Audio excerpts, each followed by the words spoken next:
So over here, you can see that I got 5 shapes right here. And now what I'm going to do is I'm going to go around and assign tags to them. So to assign tags, first of all, you need to go around over here and you can see tags is an option that you can access from over the UI element, or you can go around over here onto view and you can access out the tags from over here as well.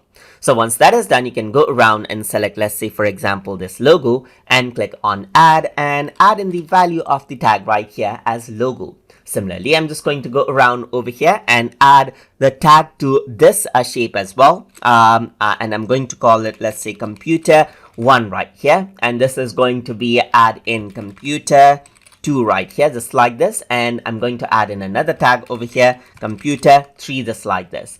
And I'm going to go around over here and let's say I'm just going to go around and say device right here.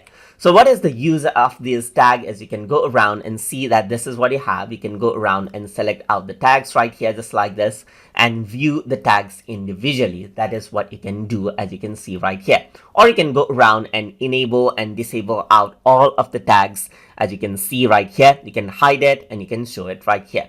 You can also remove out a tag, and this is not assigned to a tag anymore. So you can go around over here and add in, let's say for example, device right here, just like this, and that is what you have. You can go around and make selections right here, and then you can hide out the tags, as you can see this like this, by using that as well. You can reset like let's say for example the tag assignment over here, just like this as well, and then rinse out. So having the tags really helps you to identify which shape you are selecting right here. So you can go around and then see like which tags you are working with right here, just like this, and then that is it. So that is how you can go around and then see like what tags are there. So that is how you can work around with tags to rinse out the shapes that you have much more effectively, and to find the shape that you want and hide the shape that you don't want. So I hope you guys learned something as always.